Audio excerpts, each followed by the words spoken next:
In the Imaginative Storm method, we work with 10-minute sessions of writing, either to a visual prompt, an audio prompt, or a written prompt, a question. And after we have written for 10 minutes, we read what we write aloud. So why do we do that?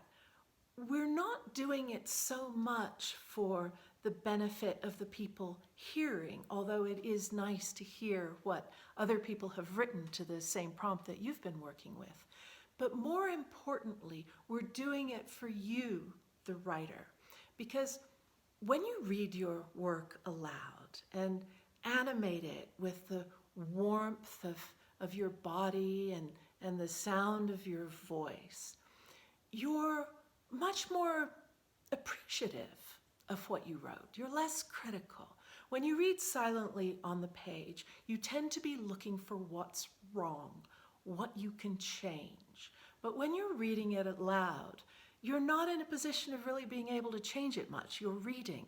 So you tend to just kind of go past the bits that you don't really like. But when there's a bit that you like, something that pops with energy, that's authentic and fresh and original and surprises you, you get this little rush of dopamine. You get this little warm sensation in your body. Your body likes it.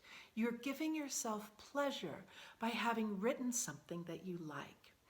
And as you do that, the more your body appreciates the things that you wrote that you like, the more you train your inner critic to actually become your inner coach, because your body wants more of those little dopamine hits.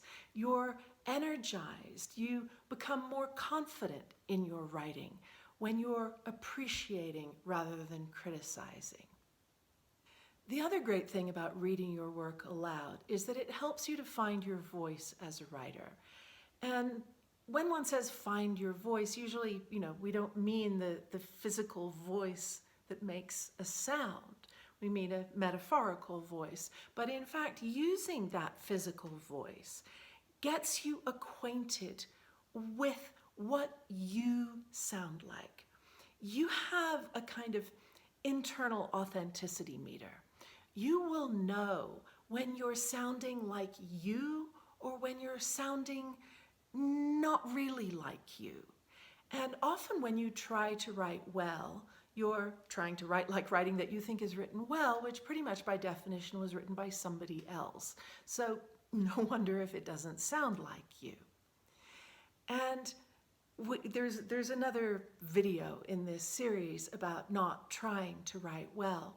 My point here is that as you develop this practice of reading aloud, you start not so much trying to write like writing that you think is written well, because your body responds to the writing that feels like you, and it will push you further in that direction without your rational mind having to think about it or wondering what you're going to do or is this right.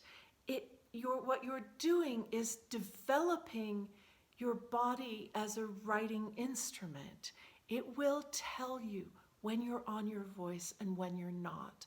So it's not that you actually have to find your voice. You just have to let your voice come out and listen to your voice and build up your own confidence in your voice as you read your work aloud.